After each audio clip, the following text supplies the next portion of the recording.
Hey everyone, and welcome back to the Deep Dive. Don't forget to hit that like button, subscribe to the channel, and smash that notification bell so you never miss an episode. Ready for another deep dive? Today we're tackling something super relevant, whether you're a UPSC aspirant or just someone who, well, lives on planet Earth.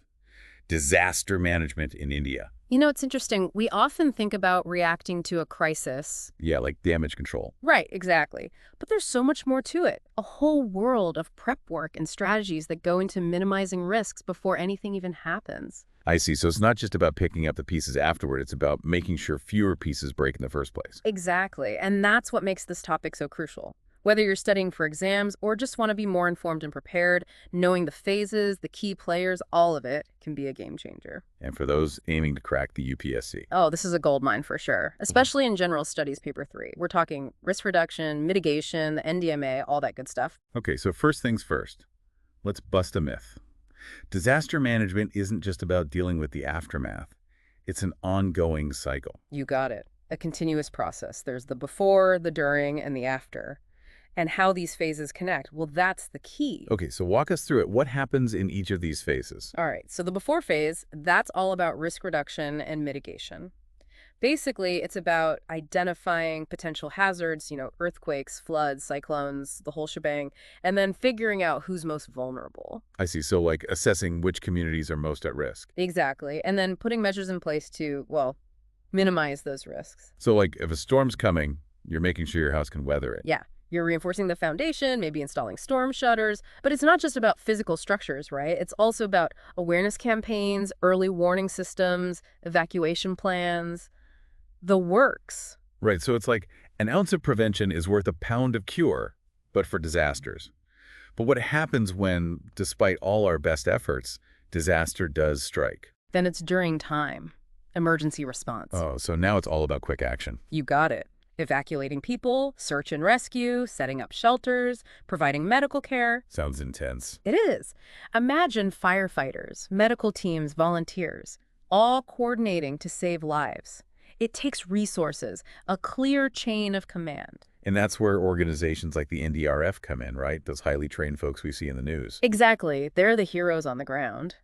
But even after the immediate danger passes, the work's far from over. Right, because then there's the whole aftermath to deal with. That's the after phase, right? Recovery and rebuilding. Exactly. And this can be the longest, most complex phase. Rebuilding homes, restoring services like electricity and water, providing psychological support, getting communities back on their feet. It's not just putting the pieces back together. It's helping people heal and rebuild their lives. You got it. And this is where understanding how those phases connect is so important. You see, effective risk reduction beforehand will mean less damage during a crisis and a smoother recovery afterwards. So it's all linked. Strong preparation can actually minimize the impact of a disaster. Exactly. Here's an example. Imagine two villages, both hit by a flood of the same intensity. One village invested in flood-resistant housing. They built platforms for essential supplies and trained people in first aid and rescue. The other village, well, they didn't do any of that. Okay, I'm guessing the prepared village bounces back faster. Way faster, less damage, they have essential supplies, they can help each other. The other village, they might face devastation, displacement, a much harder road to recovery. That's a powerful way to illustrate it. So the before phase, it's not just a formality. It can literally save lives and livelihoods. Absolutely. And for those UPSC aspirants out there, understanding this and being able to analyze real-world examples, that's what sets you apart in the exam. It's not just memorizing definitions, it's understanding how things play out in reality. Okay, we've got a good grasp of the three phases, but let's dive deeper into some key elements. Shall we start with risk reduction? Let's do it. Risk reduction, as we said, is all about being proactive, minimizing the chance of a disaster happening in the first place. And sometimes that involves simple everyday measures. Often, yeah. It's not always about high-tech gadgets. Sometimes it's teaching people to recognize signs of an impending flood or earthquake. So people know what to look for, they can take steps to protect themselves early on. Exactly. It's about empowering individuals. But it's also about things like enforcing building codes so structures can withstand earthquakes, implementing sustainable land management practices, and even educating communities about protecting ecosystems that act as natural buffers. So it's taking a holistic view, recognizing that what we do, individually and collectively, can affect the risks we face. You got it. And this is where the idea of a safety culture comes in. Safety culture. It's not just rules and regulations. It's creating an environment where safety is everyone's responsibility. So it becomes second nature, like buckling your seatbelt. Exactly. And building this culture, it's multi-pronged. We need to integrate disaster preparedness into schools, make it part of everyday conversations, make information accessible regardless of literacy levels or access to technology. Speaking of technology, it has a huge role to play here, right? Apps that send alerts, simulations that help people experience disaster scenarios. Huge role. It can revolutionize disaster management, make it more efficient, accessible, and effective. So we've got this whole toolbox of digital tools to help us prepare, respond, and recover. Exactly. And for UPSC aspirants, understanding this tech side of things is key. Analyzing case studies, evaluating different technologies, that's the kind of stuff they'll need to know. It's not just knowing the tech exists, it's about understanding how to use it strategically to save lives and protect communities. Precisely. But even with the best tech and the most prepared communities, we still need a strong system to guide and coordinate all these efforts. And when we talk about institutions, the big one in India is the NDMA, the National Disaster Management Authority. All right, let's talk about the NDMA. What exactly is it and what does it do? I know this is a big one for UPSC folks. Imagine a control center where all the info about potential disasters is gathered, analyzed, and acted upon. That's basically the NDMA, the apex body headed by the Prime Minister, responsible for making policies, coordinating the national response. Wow, so they're like the brains of the operation. You could say that. They develop those national policies and guidelines, they approve disaster management plans at different levels, coordinate the response to major disasters, and even have the power to procure resources during a crisis. Huge responsibility. And they oversee the NDRF, right? The National Disaster Response Force. That's right. The NDRF is like their action arm ready to be deployed anywhere, anytime for anything from earthquakes to chemical spills. So they got the brains and the brawn. But here's a question. Does it actually work? I mean, we've seen some devastating disasters in India in recent years, the Uttarakhand floods, the Kerala flood. That's a valid question, and one that UPSC aspirants should be ready to address. While the NDMA has done a lot to improve things, it's also faced some criticism and challenges. Ooh, let's hear about that.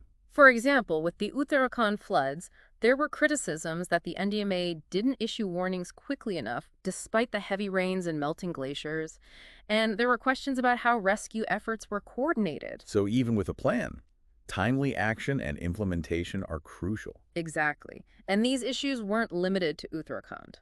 The Kerala floods brought up similar concerns, questions about preparedness, about the response, about how resources were managed. Those floods were devastating. What exactly went wrong there? Well, the CAG India's financial watchdog did audits after both events, and their reports highlighted some serious issues. They found delays in flood management projects, lack of coordination between agencies, even cases of funds being misused. So it's about identifying the gaps and finding solutions. And for UPSC folks, analyzing these real-world examples and understanding the critiques is key. Exactly. The exam isn't about memorizing facts. It's about showing you understand how things play out in reality and that you can think critically about both successes and failures. Showing you can apply your knowledge to real-world situations. All right, we've focused a lot on the NDMA, but they're not the only ones in the game, right? There's a whole network of organizations involved. Yeah, absolutely. Well, we'll have to dive into that in part 2 of this deep dive. Stay tuned. Welcome back to our deep dive into disaster management in India. Last time, we unpacked the 3 phases of disaster management, got into the nitty-gritty of risk reduction, and even explored the NDMA, both its achievements and, the areas where maybe it could do better. Yeah, it's fascinating, isn't it? How much goes into dealing with these events. You mentioned that the NDMA isn't alone in this. Oh, absolutely not. It's not a one-man show. Think of it more like an orchestra, with all these different players working in sync. The NDMA might be the conductor leading the charge at the national level, but you've got key players at the state and district levels, too. Okay, so let's break down this orchestra. What are these other players, and how do they fit into the grand scheme of things? All right, so at the state level, we've got the State Disaster Management Authorities, or SDMAs. Each state has its own SDMA. They're the ones responsible for, making sure things run smoothly within their own state.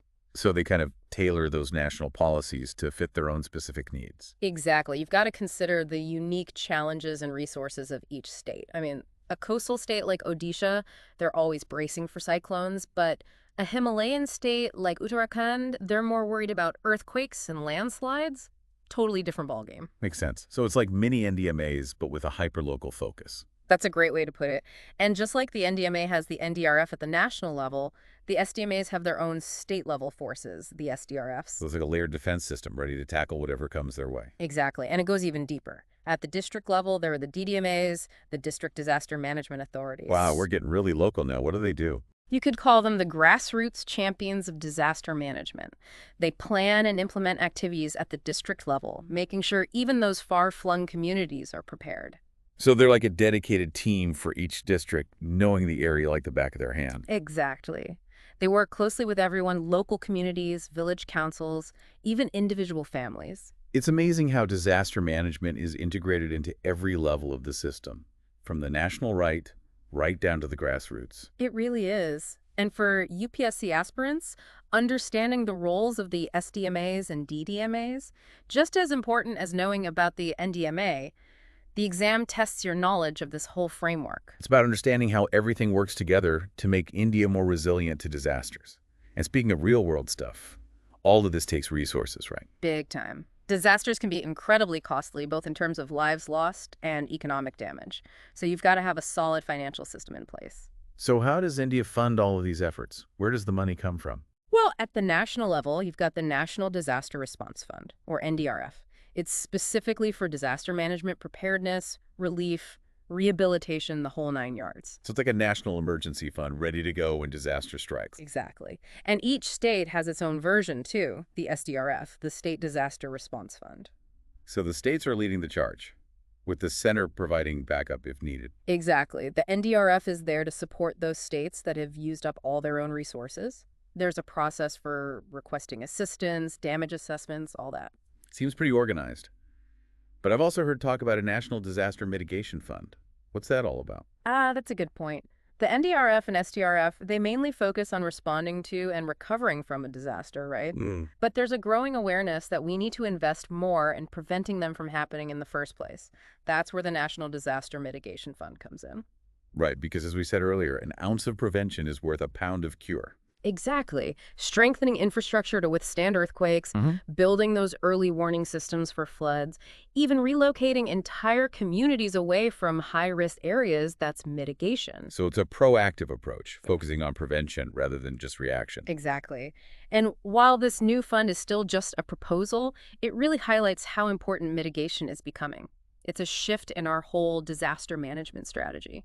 This is all really insightful. We've covered the players, the money. Right. But what about the law? Is there a specific law that governs all this? There is. The Disaster Management Act of 2005. That's the backbone of everything we've been talking about. Wow, one act that covers all of this. It does. It lays out the legal basis for everything, establishing those institutions like the NDMA and SDMA, outlining their powers and responsibilities, the whole shebang. So it's not just a casual agreement, these institutions are legally mandated. Exactly. And the Act also established the National Executive Committee, or NEC. That's a group of top officials from different ministries, ensuring that everyone's on the same page and working together. It's like assembling the A-team of disaster management. Exactly. And it goes further. Remember how we talked about the states needing their own disaster management authorities? Well, the Act makes that a legal requirement. Each state has to set up its own SDMA and each district its own DDMA. So it's like a chain reaction cascading down from the national to the local level. Exactly. And it doesn't stop there. It even outlines the roles of local bodies like those village councils, the Panchayati Raj institutions, and urban local bodies. It really emphasizes community involvement, recognizing that they're often the first ones on the scene when disaster strikes. That's such a crucial point. It's not just top-down directives. It's about empowering communities to be prepared and resilient. You got it. And get this. The Act even mandates disaster management plans at the village level. So we're talking plans that involve the elected representatives, local officials, even volunteers. All hands on deck. It also formally establishes the NDRF, that specialized force we talked about. So this act covers it all, setting up the organizations, defining their roles, even outlining the financial aspects of disaster management. It's pretty comprehensive, a solid foundation for India's disaster management system. This is incredible. We've covered the institutions, the money, And now the law that ties it all together. They've come a long way. We have. But we're not quite done yet. In Part 3, we'll take an even closer look at this Disaster Management Act of 2005, what works, what could be improved, and how it all plays out in the real world. Stick around. And we're back for the final part of our deep dive into disaster management in India. It's been quite a journey so far, hasn't it? It has. We've covered the phases, the key elements, the institutional framework, the financial side of things. And of course, who could forget the Disaster Management Act of 2005? We talked about how it lays the groundwork for everything, from the NDMA to those local village-level plans. Right, giving those organizations the power they need to coordinate and respond effectively. And we also touched upon how the Act really emphasizes involving communities, recognizing that they're often the first line of defense when disaster strikes. Absolutely.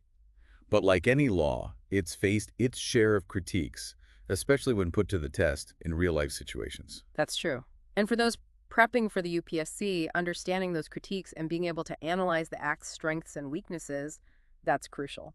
So let's get into it. What are some of those key issues that have been raised about the Disaster Management Act? Well, one of the biggest criticisms, and this really came to light during COVID, was that the Act, which was mainly designed for natural disasters, wasn't really equipped to handle a public health emergency of that scale. Yeah, a pandemic is a whole different ballgame. Right, exactly. A totally different approach is needed compared to, say, an earthquake or a flood. The Act's focus on a centralized, top-down approach, which can be effective for certain disasters, it wasn't as flexible when dealing with a rapidly changing situation like COVID. So it was like trying to use the wrong tool for the job. You could say that. There was a need for more localized, context-specific responses, which the Act, at least in its current form, doesn't fully address. And I remember there being some confusion, too, about how the Disaster Management Act and the Epidemic Diseases Act, that really old one from 1897, how those two overlapped. Oh, absolutely. Having two different laws both trying to deal with the same crisis, it definitely created some ambiguity, even conflicting interpretations at times. Like having two cooks in the kitchen, both trying to make the same dish, but with different recipes. Exactly. And then there's the issue of how the Act impacts vulnerable populations, especially migrant workers. The strict lockdown measures, while necessary for public health, they really hit those who rely on daily wages and have limited access to support systems. It exposed those existing vulnerabilities and highlighted the need for a more compassionate and nuanced approach, one that takes everyone's needs into account. Absolutely. COVID was a learning experience for everyone, and it really underlined the need to review and maybe even revise the Disaster Management Act to make sure it can handle a wider range of disasters, including public health emergencies. So not scrapping it all together, but making it more robust and adaptable. Precisely. And for UPSC aspirants, being able to look at the Act critically, identify its strengths and weaknesses, and suggest improvements, that shows a deeper understanding of the subject. It's about engaging with the material, thinking critically, and applying that knowledge to real-world situations. Exactly. And speaking of real-world situations, while the Act provides the legal framework and all, it's important to remember that the government can't do it all alone. Effective disaster management, it takes partnerships and collaboration. Right, it takes a village. And in this case, it takes NGOs, businesses, communities, everyone pitching in. Absolutely. Communities, as we've already discussed, they're usually the first responders. They have that local knowledge, existing networks. They understand their own vulnerabilities better than anyone. Empowering communities is key. It's like that saying, give a man a fish and you feed him for a day. Teach a man to fish and you feed him for a lifetime. Exactly. Then there's the role of NGOs. They often have specialized expertise, they're experienced in working with vulnerable groups, and they can mobilize resources quickly. They're like the special ops of disaster relief. And what about the private sector? Businesses have resources, logistics, and often a real interest in making sure the communities they operate in are resilient. For sure, corporate social responsibility, or CSR, is becoming more and more important. Businesses are realizing they have a role to play. They can integrate disaster risk reduction into their own practices, invest in community programs. It's about being proactive and becoming a partner in building a safer society. Exactly. And there's huge potential for public-private partnerships, too.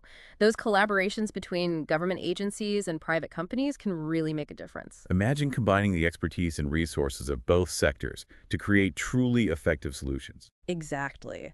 And finally, we can't forget about the media. They have a big influence on how the public perceives things, how information is shared, and even holding authorities accountable. Oh, the media. They're so important in raising awareness, educating the public, and even acting as watchdogs to make sure things are being done right. Absolutely. Responsible reporting can empower communities, inform decisions, and ensure that disaster management is transparent and effective. It's about using that power for good to create a more informed and resilient society. Couldn't have said it better myself. And for those aiming for the UPSC, understanding the role of the media in all of this is key.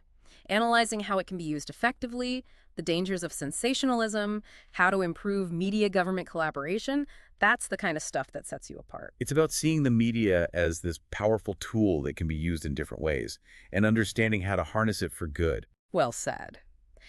And with that, I think we've reached the end of our deep dive into disaster management in India. We've covered a lot of ground, the phases, the key elements, the institutions, the finances, the legal framework, and those all-important partnerships. It's been an amazing journey exploring the ins and outs of this critical field and seeing how we can work together to create a safer, more resilient India. And for our listeners, especially those gearing up for the UPSC, we hope this deep dive has given you valuable insights and a deeper understanding of disaster management. Remember, acing that exam isn't just about memorizing facts. It's about understanding those concepts, analyzing real-world examples, and showing that you can think critically and creatively about these complex challenges. And for everyone listening, remember that disaster management is a shared responsibility. It's not just on the government or institutions, it's on all of us. By understanding the risks, preparing ourselves and our communities, and working together to create a culture of safety and resilience, we can face whatever challenges come our way. Couldn't agree more. That's a perfect note to end on. Thanks for joining us on this deep dive, everyone. We hope you found it informative and maybe even a little inspiring. And before you go, don't forget to like, subscribe, and hit that notification bell so you don't miss any future episodes of The Deep Dive. Stay curious, stay informed, and stay prepared.